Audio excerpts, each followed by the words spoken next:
Está bien. Hola, buenas tardes a todos.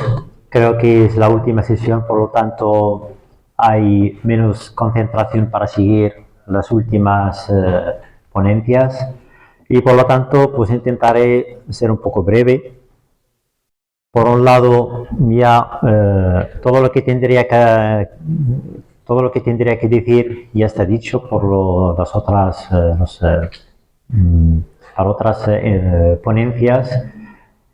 Más que nada, los que han hablado sobre la diáspora y inmigrantes o bien inmigrantes. En cualquier caso, yo intentaré pues hablar sobre esta ponencia que tratará la contribución de la diáspora al desarrollo, pero más que nada pues yo iré por el desarrollo. La intervención será sobre el desarrollo. Yo intentaré acercarme a lo que son las teorías, las principales teorías de desarrollo. Y la diáspora, como decía, pues ya es un tema que ya lo han tocado bastantes personas, profesores, y por lo tanto pues iré pasando muy rápido. Iré finalmente a unas conclusiones y recomendaciones. Como se sabe que la temática de inmigración pues empieza desde los movimientos, como decía la profesora Schwab, y los desplazamientos de personas, para decir que son migrantes, de un destino hacia otro destino. Y por lo tanto, pues mirar estas personas que intentan desplazarse de un lugar hacia otro, que es la contribución que podría dar o bien para el país de acogida o bien para el país de origen. Digamos, este es el centro de gravedad de la intervención o de la comunicación. Por lo tanto, yo la justifico por unos argumentos simples que sean, digamos, como un arraigo sin desarraigo. Por lo tanto, que los inmigrantes que tendrían que arraigarse en los países de acogida, pero nunca perderse su identidad para tener el enlace con su país de origen. Es el caso de los marroquíes que siempre pues intentan guardar este enlace con el país de origen, que sea la diáspora musulmana, para decirlo así, o bien la diáspora judía, que hoy en día, aunque hace un año atrás no se hablaba de ello, pero hoy en día ya es un tema que ya no es tabú, sino es un día ya de actualidad y por lo tanto que hay pocos estudios, se sabe poco, pero está ahí y finalmente descubrimos que estas personas guardan un enlace con el país de origen. Por lo tanto, con todo lo que es la diáspora, pues se tendría que hablar sobre los programas que se hacen desde el país de origen, los programas que hacen desde el país de acogida, y entonces mirar cómo se convergen para que estas personas, digamos inmigrantes, pueden ser actores que podrían contribuir al desarrollo de dos países, de acogida y de origen. Como decía que la problemática de esta ponencia, pues cómo la diáspora podría contribuir al desarrollo. Pasaré toda la metodología que hay, y por lo tanto, como decía, pues normalmente cuando hablamos de la diáspora, nos referimos a unas diásporas históricas, que antiguamente pues hablamos de lo que es la diáspora griega, la diáspora judía, la diáspora de Armenia. Son más que nada, son unas diásporas históricas por guardar un fuerte identidad con el país de origen. Y a partir de ahí hay otros autores también que añaden también la diáspora negra. Es a partir de ahí ya cuando con los desplazamientos que son cada vez presentes, Ya hablamos de unas diásporas de cada país, que sean de países asiáticos, que sean africanos o que sean de cualquier lugar. Por dar un caso, por ejemplo, del caso de Irlanda. Irlanda, la población irlandesa en el país de origen, creo que es una población que no pasa de 10 millones, creo. Pero la diáspora es de alrededor 70 millones. Solo 44 millones viven en Estados Unidos. Y por lo tanto, la presencia de esta diáspora y esta contribución al desarrollo del país de origen. Para dar un ejemplo, por ejemplo, el presidente Kennedy es de origen irlandés y por lo tanto de una religión católica, no es protestante.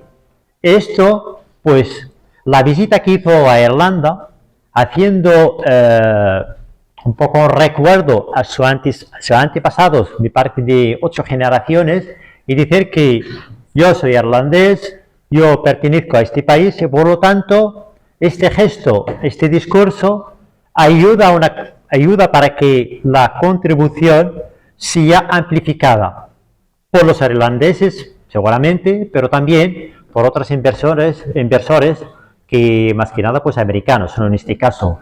Decir este caso como decir otros casos de otros países que sean en Canadá o en otros sitios.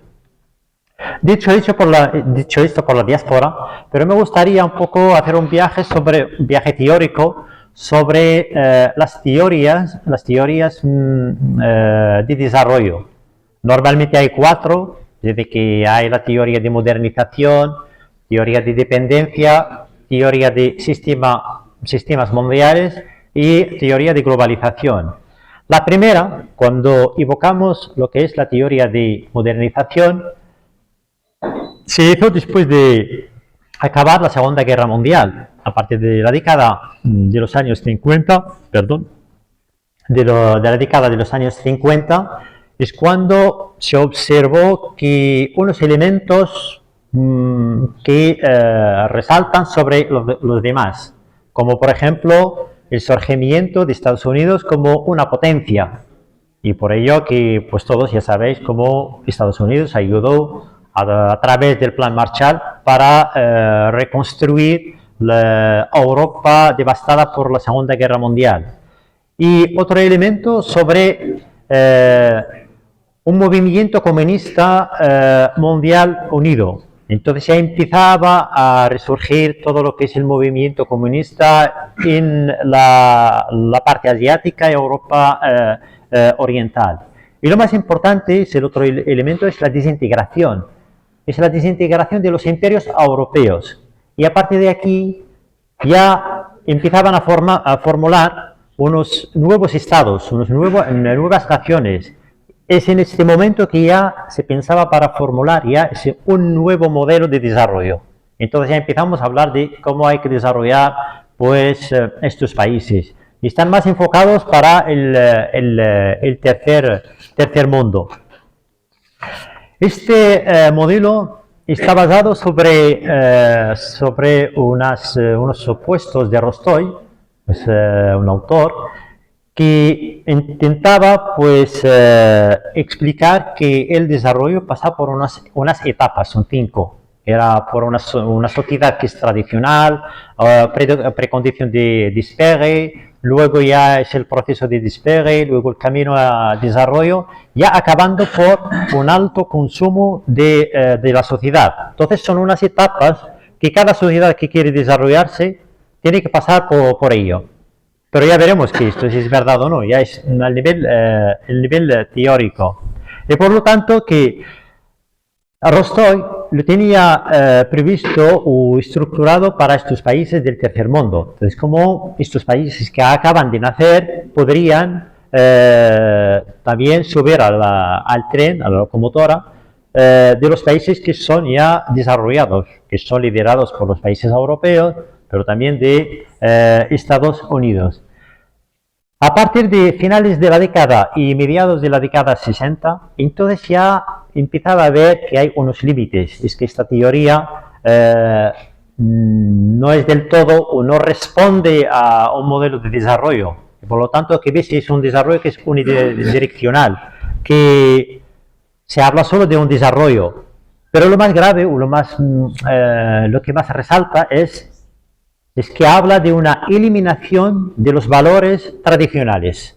Ya se verá que, por lo menos este principio no es de todo verdad, porque si cogemos el ejemplo de China o Japón, empiezan a desarrollarse, pero guardando los valores tradicionales. Y por lo tanto es decir que esta teoría tiene límites.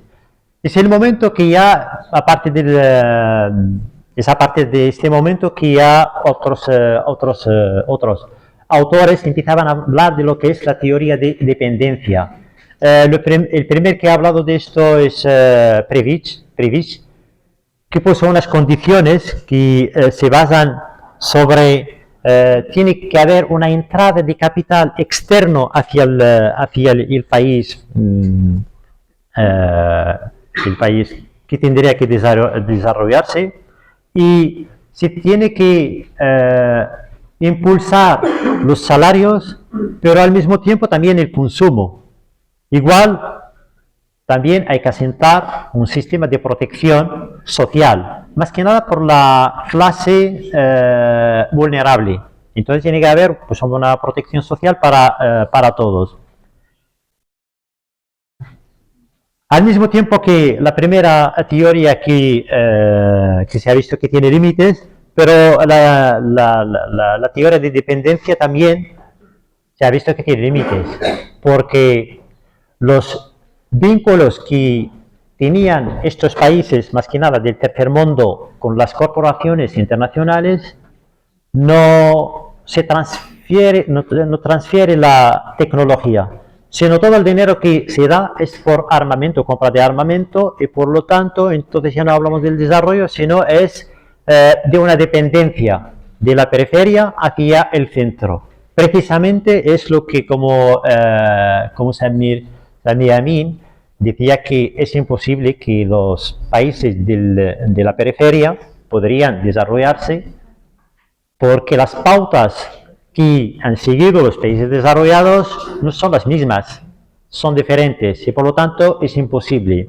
Entonces a partir de ahí ya empieza a surgir lo que es una teoría de sistemas mundiales. La diferencia entre las primeras, las dos y esta, es que la unidad de estudio de análisis de la teoría de modernidad y la dependencia era nación-estado, pero en esta teoría pues se habla de de todo el mundo, o sea, todo entra, son países, entran países como entran en organizaciones internacionales, o sea que todo entra en esto. Y la diferencia que hay en esta teoría de sistemas mundiales y de dependencia es que añade, pasando de lo que es el bimodal, es periferia-centro, a trimodal, que crea lo que es el semiperiférico. Por lo tanto, esto ya un poco amplía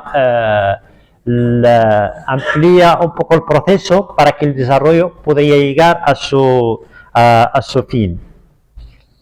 Y la otra es la teoría, la última es la teoría de globalización, y por lo tanto es aquí entra todo lo que es sistema de comunicación. Entonces, en vez de hablar de estos estados que están, estas relaciones subordinadas, pero ahora estamos hablando de unos sistemas de comunicación como la innovación, que no solo la vemos en los países que la han creado, pero también la podríamos ver en los países de acogida o de los países menos desarrollados. Y entonces ya digamos que los sistemas de comunicación ya crean lo que es un solo pueblo, ¿no? Es un pequeño pueblo.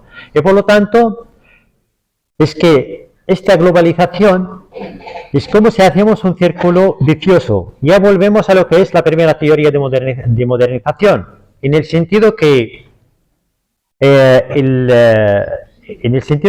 análisis que hay en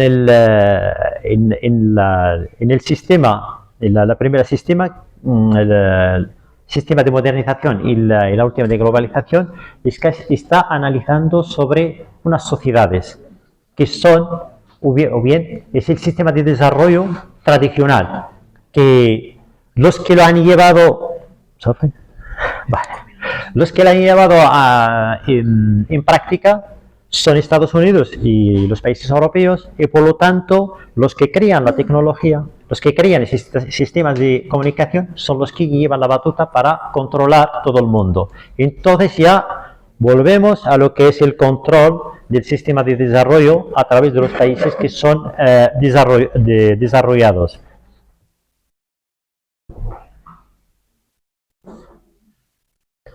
Quiero decir con esto, para no alargar tanto, que la contribución de la diáspora es muy importante, es muy interesante. Como decía al principio, que es para los países de origen como los países de acogida. En los países de origen se hace a través de las remesas, porque todo lo que son las entradas de dinero para el país de origen, pues ayuda a equilibrar un poco la balanza de pagos externos, al mismo tiempo que también para unas inversiones que son productivas, para decirlo, pues como crear la riqueza. Y para los países de acogida, es aquello de su importancia se reside en el pago de impuestos, también que la creación de empresas, etcétera, etcétera. Pues con esto ya está acabado, me parece que tengo muy poco. Las conclusiones, pues esto es lo que he dicho. Unas recomendaciones, si no se puedo. ¿Puedo? Vale, gracias. Sí, unas recomendaciones, en este sentido, la primera es que habrá que destinar unos fondos para la investigación. Yo creo que cada vez hay menos para la investigación sobre inmigración. También habrá una adaptación legislativa en el país de origen como en el país de acogida. Y lo más importante es la no politización de la inmigración. Intentar sacar lo que es la temática de inmigración de lo que podría conseguir un rédito electoral. Entonces habrá que haber alguna forma legislativa para sacarlo de esta temática electoral. También, como en el caso de Marruecos, tiene que haber una descentralización de la inmigración. Hoy en día, por ejemplo, que en cambio en España sí que lo es, las corporaciones locales no gestionan la inmigración. Nosotros, si así vas hablando con un alcalde, un presidente de la comuna aquí en Marruecos, pues dices que yo no tengo presupuesto, es que no hay partidas presupuestarias para poder tratar la inmigración. La única que existe hoy en día, después de una descentralización de la inmigración, se puede tratar con los consejos regionales, pero tampoco no es tanto, están limitados, todo está concentrado. Yo creo que se podría recomendar descentralizado como se está haciendo en España, por ejemplo, son los ayuntamientos que hacen las políticas de integración, las políticas migratorias. Es la base, es a partir de ahí, porque conocen a las personas que son residentes en el territorio, y a partir de ahí entonces suben la información para que los consejos comarcales, diputaciones o bien las comunidades autónomas, para que hagan unas políticas integradoras que pueden aglutinar a todo tipo de inmigración. Yo con esto pues doy acabada mi ponencia y muchísimas gracias.